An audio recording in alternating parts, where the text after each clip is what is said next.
Welcome to the Pursuit of Value podcast. I'm your host, Marcus Hamaker. There's a lot of noise out there in the business world. There's a lot of advice and a lot of theory. But at the end of the day, business is built on people, decisions, and how well you can actually execute. My guest today is Anthony Nix, owner of Transformative Sales Systems.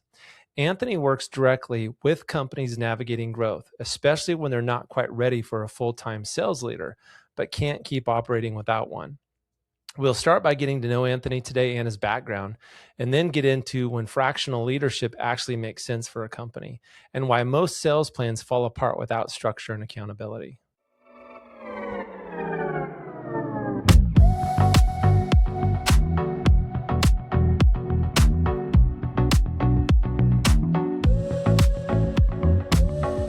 Anthony, welcome. Oh, thank you. Appreciate the opportunity. Yeah, absolutely. So let's just jump in. And for those who may not know you, just give me a little bit about your background, your history, all that good stuff. Yeah, so I am a mechanical engineer by schooling, and an accidental salesperson. So what I mean by that is I came out of school and went to work in manufacturing, and in quality assurance and operations, Yeah. those types of things. And I did that for, about 10 years. And then I got an opportunity to work on the commercial side and started working down in Mexico. This is not long after NAFTA was signed, and that giant sucking sound that was predicted happened, and all of these facilities popped up, along the border, right, the maquiladoras. And so I started my sales career down there, working with those folks, and decided that I found that much more interesting and fun to do, and made my move over into the commercial world, and then spent the next. So this was around late '90s, early 2000s, and that's what I've been doing since. And in the last 3 years, I've taken all of that experience and stuff that I gained, processes I created, and things that I learned, and started my company, Transformative Sales Systems. So what industry was that did you start in? So I started off in powdered metal technology. Okay. So Yeah. literally taking powdered iron, nickel, chromium, whatever the elemental mix was, and under pressure, pushing it into a specific shape, might be a gear or something like Okay. that, Yeah. high temp centered, and then you end up with a fully a metal component that started off as powder, and that was kind of where I launched my career. A very interesting technology. So mechanical engineer, sales, those Hmm. those typically aren't hand in hand. I've in the world that I live in, I deal a lot with mechanical engineers, Yeah. and I would say that the stretch from mechanical engineer to a really good salesman is a big stretch. So what do you Yeah. think about that?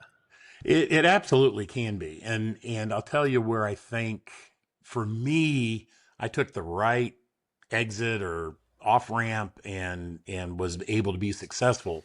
And it was mostly because of, as an engineer, you think about things in steps and in processes, and in, Hmm. this linear progression Right. of things happening in steps.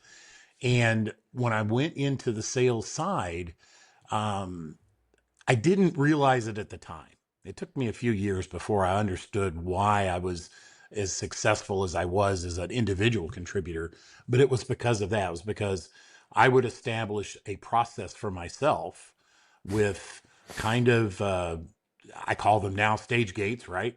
And Right. milestones I needed to reach as I pushed through a particular opportunity, or working with a client on a project.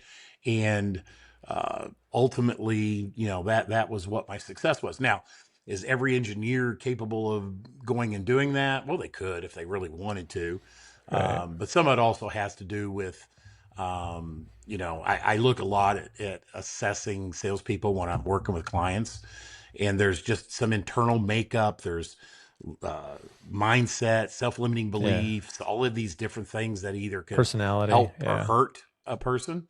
Yeah. And luckily, I just seem to have the right combination back in those days to be reasonably successful. Sure, sure.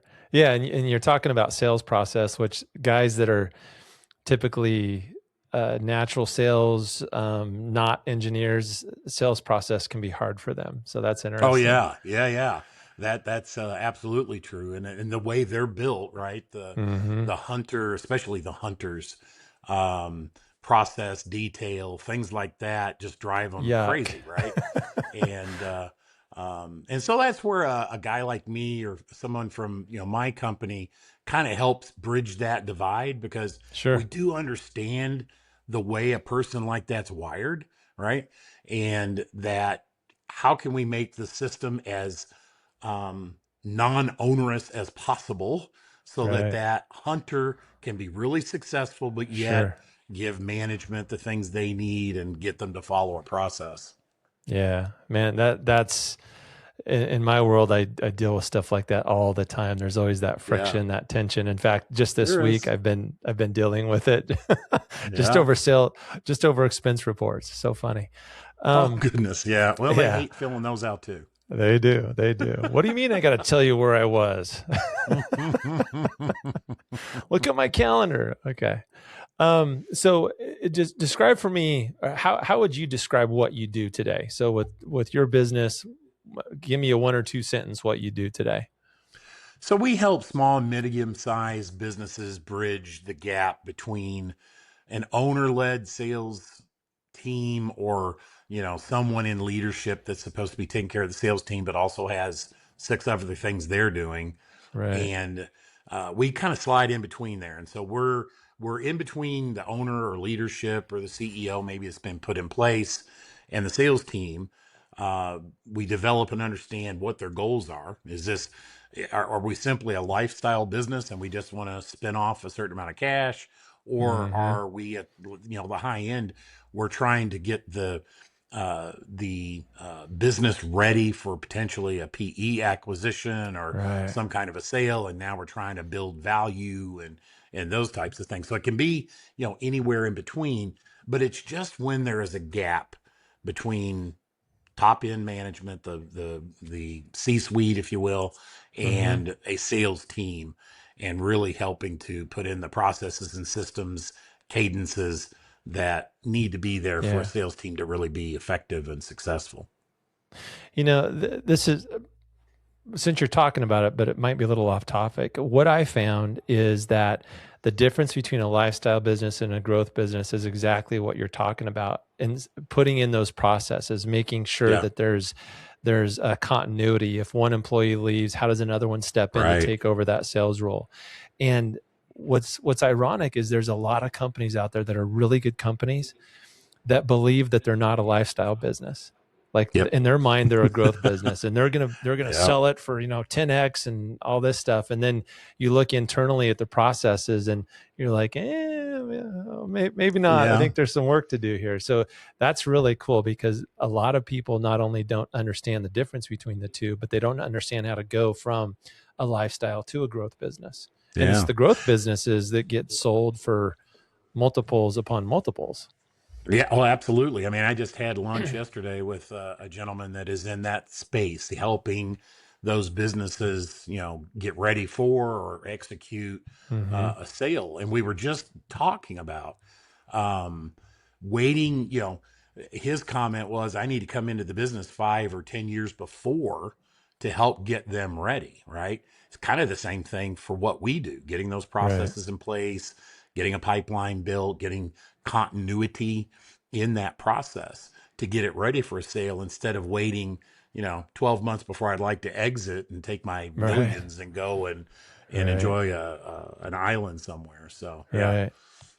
Yeah, I could talk for days on this. I've met some business owners that from the onset, they realized it's like, one day I want to sell this. So therefore today I'm going to have audited financials. I'm going to set up process. I'm Yeah. going to build an org chart that is solid and firm, and that I can, take and add to it. And so from the very beginning, they built this blueprint to scale, because one day in the future they saw that they were going to sell it. And then there's other guys that are just like, you know what, I'm not even, I'm just gonna work, you know. And Yeah. the companies that actually sold for millions upon millions, it's because they had the vision in the beginning, and it Yep. wasn't a pain in the rear for them to do the process or to set up Yep. things. It was, they knew that that day would come one day, or they could pass it down or sell it to private equity, whatever. Yeah. So Yeah. Absolutely those right. people listening, those business owners listening, take heed, because it makes a difference, right? It does for sure. Yeah. Right on. Um, so next question. You've worked with owner-led companies. What is the biggest blind spot you see when founders try to lead sales themselves? Well, I don't know if it's a blind spot per se. So in those situations, in where you've got that CEO led or owner leader Mm-hmm. business, they were probably an excellent salesperson, Yeah. right? They were probably the first salesperson in that organization. And the business grew, the responsibilities continue to increase because of their efforts, right? They were landing business and doing really well. And at some point they decided, oh, if we're going to keep this up, I need to add some more salespeople. And so they add those salespeople. But the problem that they had was they didn't think through I don't have a sales process because it's all in my head. Mm-hmm. I don't have an onboarding program to bring new salespeople in, get them trained on the sales process and all of that. It tends to be, depending on whether it's a product or a service, they hire somebody, they bring them in and give them some technical training on the products and services that they may provide. And then they kind of just let these people flounder a bit. Mm-hmm. Don't give them any really good direction. And unfortunately, then it just becomes almost a state of chaos because now we're adding other people. And then the thing that tends to happen is there's going to be some success. You're going to find some hero salespeople that are going to do Mm-hmm. really well. They're going to help Right. grow the business even farther. Now that owner's responsibilities become even more diluted because of other things that they need to be taken care of in that business. And sales kind of becomes almost an afterthought. It's kind of like the last thing I'll mess with. I'm going to take care of finance. I'm going to take care of Yeah. stuff that's going on in HR or operations or whatever it is. And sales it kind of becomes an orphan within an organization that doesn't get the attention that it should, Right. until somebody looks at a financial statement and goes, "Oh, crud, where's revenue?" Um, okay, sales, doggone it, you all messed up, whatever. However that conversation ends up going. Right. But that's kind of the biggest issue. Yeah.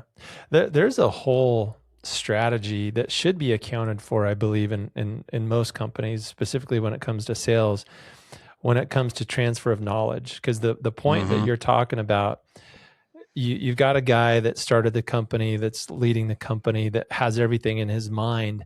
How do you get that out of his mind and then transfer that knowledge into somebody else that can go and essentially duplicate what the owner did? And that's really, Yeah, really hard. So, it is.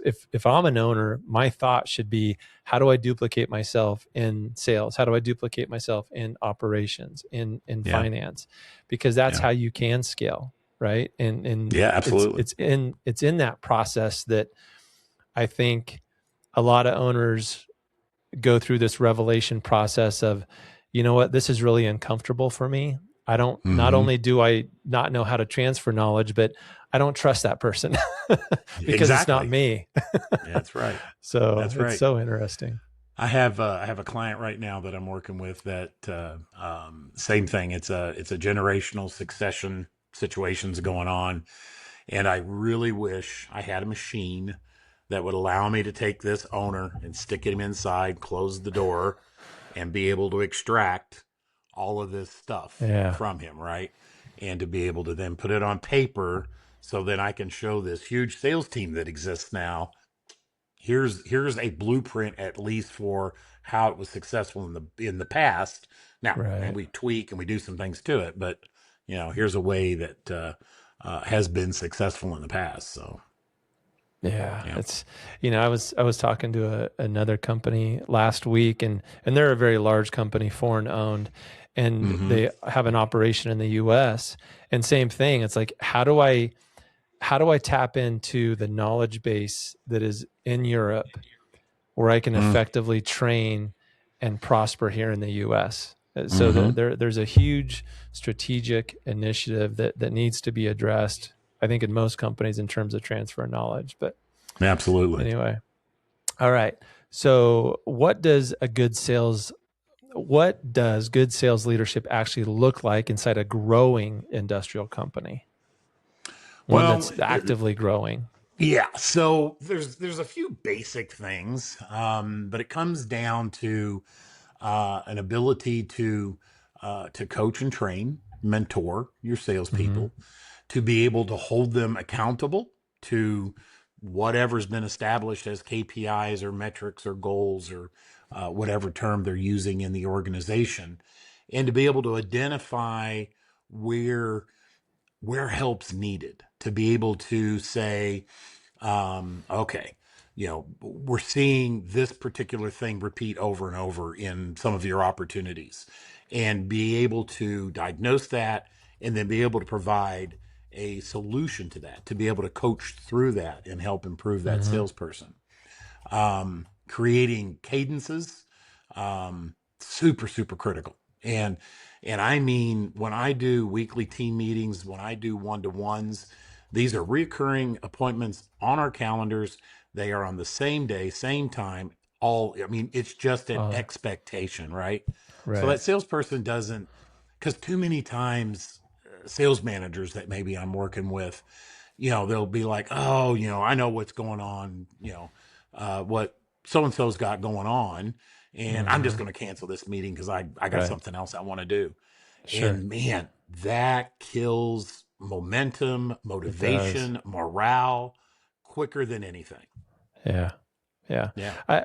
I love that because and I've told this to people before that you don't have a meeting just to have a meeting, but there's a lot of value in just taking 15 minutes to sit down, and you may know everything that's going on, but let's still Yeah. have that dialogue that Yeah. we know that we're on the same page, and let's just review, because like you said, it keeps the momentum going, and to me it kind of centers the whole process. It's like, okay, this is Mm-hmm. this non-negotiable time, we're going to meet together. Yeah, we know everything, but you know what, we're still going to come together and talk about it, and it's just this repetition, and it keeps it in the Absolutely. forefront. Yeah. Well, and I'm even an absolute huge proponent that, so for a weekly team meeting, there's a set agenda with a Yeah. very laid out set of steps that we're going to go through, so that it doesn't, what can happen like in a group team meeting, and this can even happen in one-to-ones. Salespeople love to tell stories, right? And if you just give them the opportunity to say, hey, what's going on? 45 minutes later, you really didn't learn anything, unfortunately. Right. But yet a great story got told, and the salesperson, feels good about what they were able to say. But if you really want to get to the truth of what's going on in your sales process and in your pipeline, you have to have kind of a set uh, agenda that walks you through it, picking out the closest opportunities that we could get closed and brainstorming those, talking about the ones that maybe there's an issue with, what can we do there, and keeping the pipeline clean, right? So I've got these three opportunities, and they haven't moved in 90 days. I can't get a phone call answered or anything else. Why are they even in the pipeline now? Right. These should be gone. And those are the things that you're conversing about while you're having both the weeklies and the one-to-ones. And it just keeps everything tight, clean, and we know what we're working on. Yeah, I love that. Yeah. So, uh, what is the so let's say a company hires you. What is the first thing that you do? Do you just interview employees? I mean, what is the first thing that your company would do with a new customer? Yeah, so for a new client onboarding, for us, it's there's kind of a questionnaire of things that I ask about, which has to do with, average deal size, average cycle time, margins, just trying to get Sure. an understanding of what's going on within the company financially, and then just for being able to do sales math. Those are things I need to know and Right. understand. I want to get into the sales pipeline, get into their CRM, poke around a little bit, see what I see. Is it being used, or are there notes in here? Understand how well they're actually using the system. And then there's assessments that I use with, it can be leadership, sales management, salespeople. One of them is a very sales specific assessment that looks at just sales related characteristics, ways of thinking, that kind of Hmm. thing. And then I also use some personality behavioral stuff to pull and interviewing. And then I pull Right. all that together to generate a kind of an overview of the organization, its process, its people, its team as a whole. And that's the way Right. an engagement would kick off. Wow. Yeah. So let's jump into the fractional. Mm-hmm. This term, I think, just in the last 5 or 6 years has really become a thing.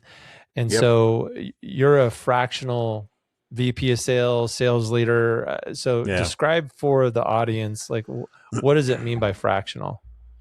So fractional just is saying that not all of my time's devoted to a particular single entity. It's Hmm. saying for that client on their side, they would perceive this as being able to get, high level sales leadership, professional sales leadership without paying. So if we're talking about a sales manager, you could pay $150,000 a year Right. for that person, plus benefits, plus any bumps, bonuses, things like that you might do. And that's pretty expensive. But Right. fractional can come in, diagnose what's going on in the organization, set up the systems and processes, and do it for a fraction of the amount of time that it would take for having a full time staff member. Now, Right. um, that works within a window, right? An organization that's somewhere between maybe 5 and 50 million, 100 million. It depends on their product and what the average sale price is and things like that, how many people are on their sales team. But what ultimately does happen in a fractional engagement, or at least the way that Transformative structures them, is we get started, we figure out what we're going to do, we get it implemented, we run it for you until we get to some point where hiring a full-time VP of sales or sales manager, Hmm. director makes sense. And then what we do is then help you go find that person, go through the same kinds of Hmm. assessments and things like that to make sure we get a person that matches the culture, matches the way of thinking, the way that Sure. this consultative B2B sales process has been put together, help you make that hiring decision. And then once that person's hired, then we sit down with them and we transfer everything over to them. So that person doesn't have to come in and reinvent the entire wheel.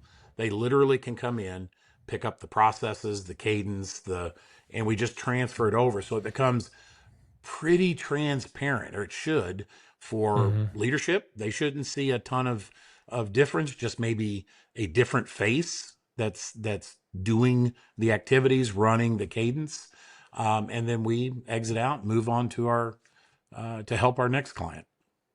So are you actually in this fractional role? Are you customer facing to the company, meaning you're interacting with their customers, doing business development, or you're helping those within the company Yeah, do that? yeah. Okay. So you're Typically, providing the structure.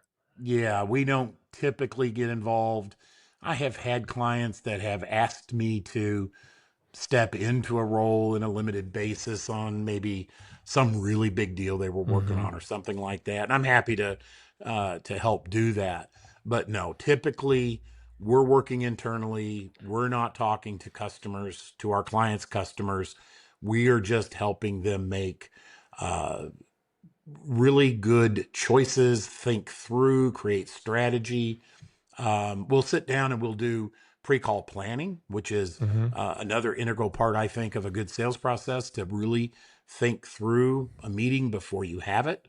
So we'll help Right. them create those pre-call plans before a salesperson goes to complete, some meeting.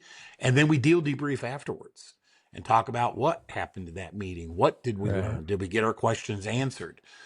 Did we uncover something that we weren't expecting? And what do we need to do with that? Right. And so we're just sitting in the shadows trying to help guide and coach and mentor that sales team. Yeah. Really, you're building the infrastructure for the Yeah. sales department, really is what you're Yep. doing. So it can scale later. And so you can bring in Absolutely. that key person. So that's Hmm. good stuff. So what is the typical stage where a company should start considering fractional sales leadership? Like what would you tell is like if you get to this point, you need to start looking at that? Or does it just depend Well, per company? it kind of depends, but here's some general rules of thumb. So, let's say revenue has started to decline, or you've plateaued. Your goals are to continue growing, but now Mm-hmm. sales have come and plateaued off, or it's sliding down. You've got salespeople, like a lot of turnover in your sales organization could be an indication that there's something going on that needs to be potentially addressed. Um, and sometimes CEOs literally just they enjoy doing the sales function, but um, they're working 60, 70, 80 hours a week to get all of the things that they need to get done. And Right. they just need us to come in and give them back, 10 hours a week or whatever, so that they can kind of step away and then just sit. If we're talking like from an EOS standpoint, they're sitting up on a leadership L10 somewhere, and they're able to just see the metrics roll up, and they understand that what's going on in that organization is healthy and working and doing what it's supposed to, without them being, in the day to day. Right. Hmm. So what are the warning signs that the current sales effort is not structured enough? Like what do you see? Well, it would be so if you ever try to sit down and have a conversation with sales folks, and you start asking questions. Let's pick a deal. Let's say that they're looking into their CRM or however they're tracking opportunities, and they start asking questions, and that salesperson can't honestly give good answers, or you hear Right. things like, oh, we're waiting for them to decide timing, or they really like us and I got a good feeling about this. Things like that's telling you do not have a robust sales process. Right. You're not qualifying. You're just, it's all based on hopium, right? And it's easy to get addicted to hopium, Sure. and try to run your organization, your sales organization, that way. But if you want to have consistent, predictable revenue and understand where you're going, you've got to get rid of the addiction to hopium and get everybody running and following a process. So as you ask specific questions and you start seeing, holes in the answers, not specifics. Another great one would be, salespeople saying, "Oh yeah, yeah, yeah, this is going to be a great deal. They love us." And you ask the question, "Well, what's the next step, and when is it?" My expectation is they're going to say, "Our next conversation is to go over the proposal, and it is set for March the 3rd at noon." Right. And you get an answer that says, "Well, we don't have anything on the calendar yet." All Right. right, well, there's a sign. Maybe there's a Right. problem that we Sure. need to address. Yeah. Yeah. So you touched on something that I've been a consultant for 15 years now. I've run companies, been a CEO, and one of the biggest issues I've always run into is the CRM. Yeah. It could be that the company doesn't have a CRM. It could be that they have a CRM but they don't use it, or it could be they have a CRM, they got a new employee, they didn't train it, they didn't train the new employee on the CRM, or there's just resistance to the CRM. Like, Yeah. you ask the salesman, is the CRM updated? Yeah, yeah, yeah. You go in and you see the closing dates 4 months in the past. Yes. Yes. So Absolutely. What's your take on CRMs and how to use them effectively? Yeah, a CRM is a fabulous tool when it's Yeah. used properly. The sales process should be completely integrated into whatever Hmm. CRM you're using. So, Right. whatever your stage gates are, whatever your qualification steps are, those should be baked into that CRM. This gives a salesperson a roadmap, right, that they can Yeah. follow. I have qualified or at least got a lead that I've put into the system. Now I'm walking through qualifications. Here are the qualifications for this step. Okay, I can advance, you know. So you've got Yeah. entrance and exit criteria that describe how an opportunity should go through. But unfortunately, CRMs get used for a few different things. They are either kind of a filing cabinet where Hmm. an opportunity comes in, we shove it in there, we put the contact's name in there. If we're lucky, a phone number and an email might actually get loaded in, and then they just arbitrarily kind of move it through, put a close date, and then ultimately someday it'll probably get marked closed lost. But the ones that are closed won, I mean, they are in there in a New York minute, and they move those right over to closed one. Right. Um, but it just sits there, and and I blame sales managers or a leader in a business or an owner for not really taking that tool and making it everything it could be. And Yeah. then it's about accountability.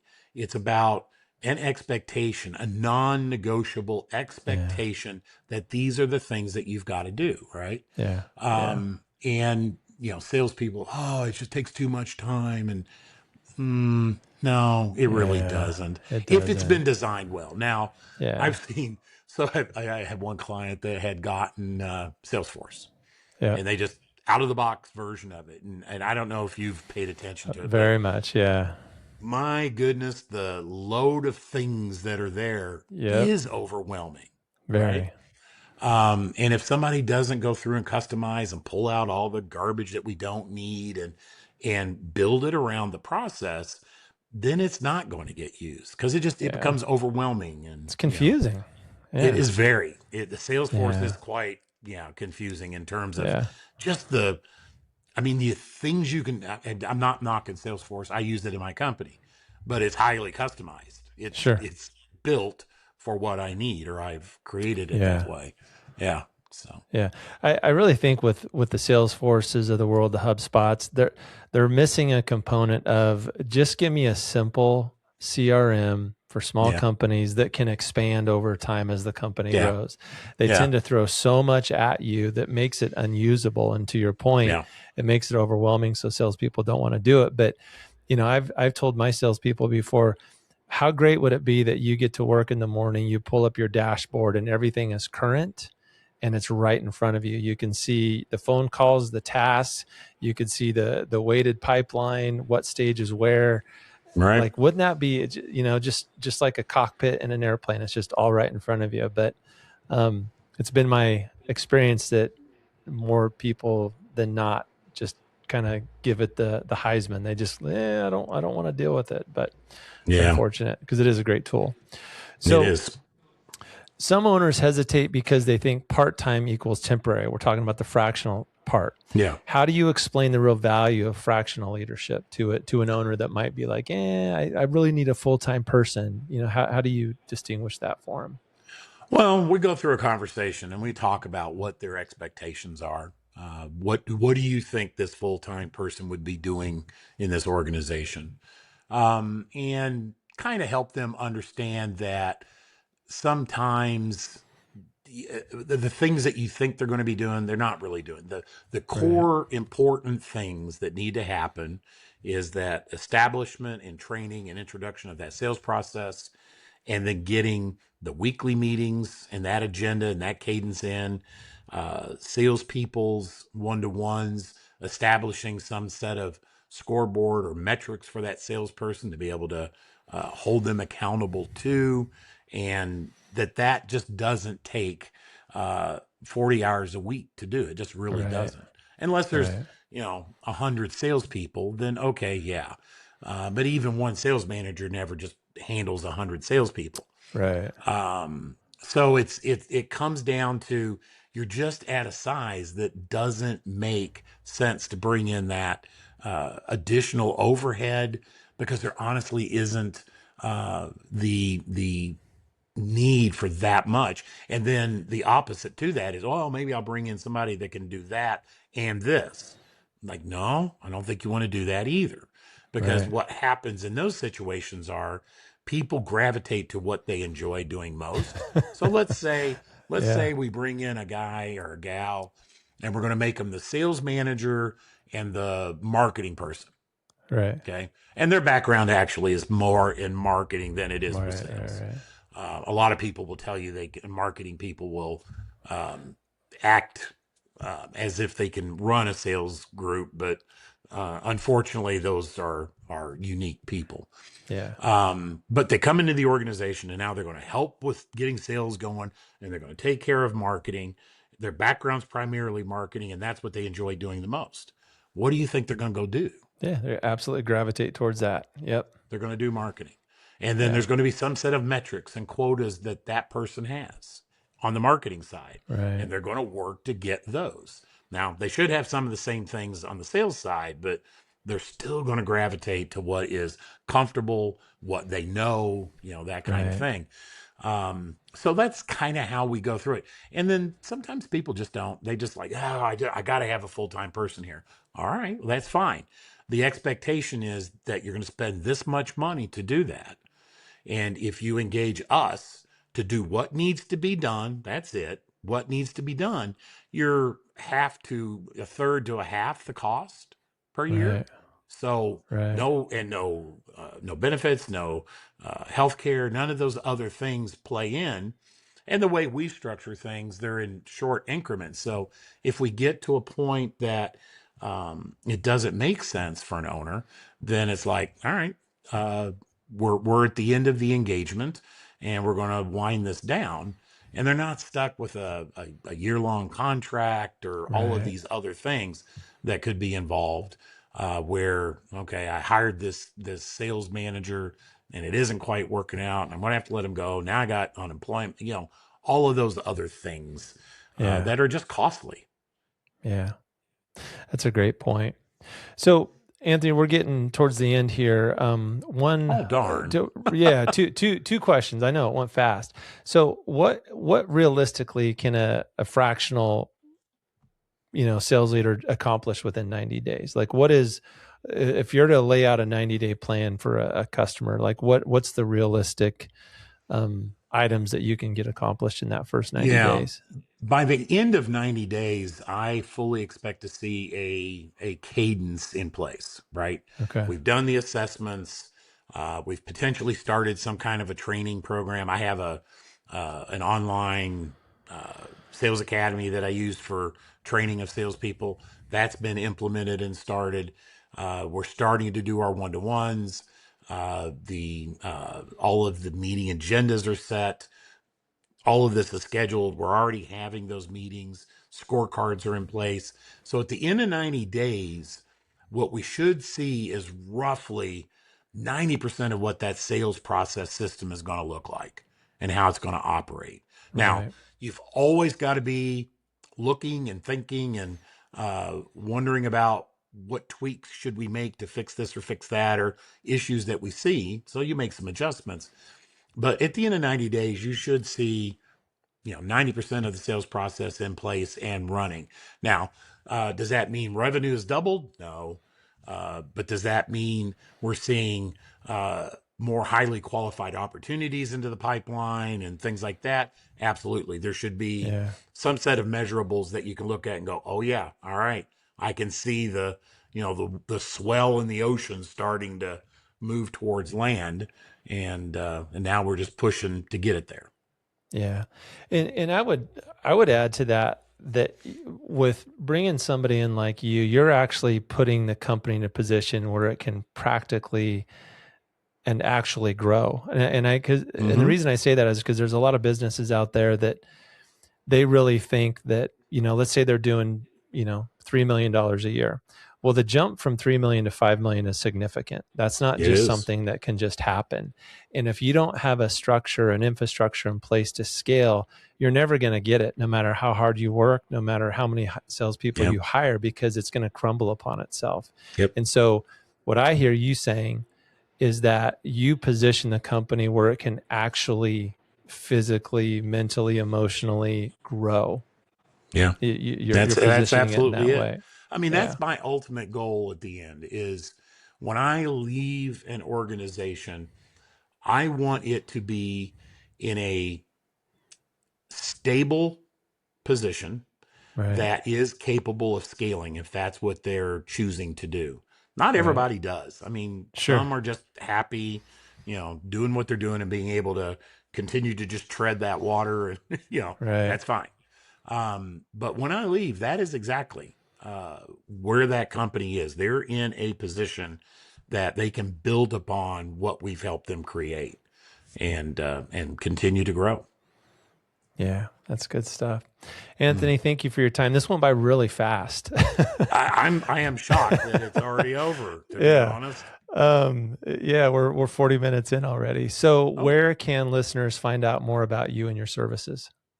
All right. Well, if folks are interested, they can go to the website, transformativesalessystems.com, all together, Mm-hmm. one word.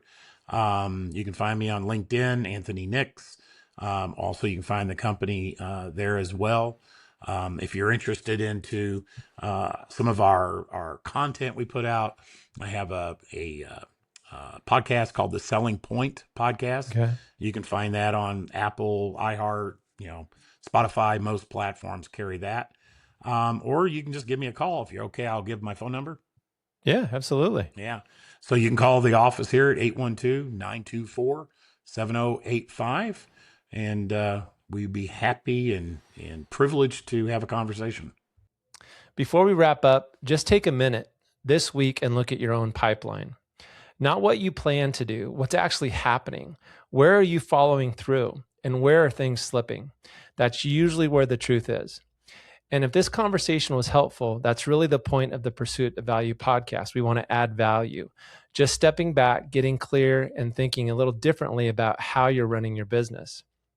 Thanks for listening to the Pursuit of Value podcast. If you want to learn more, you can go to povstrategic.com. We'll see you next time.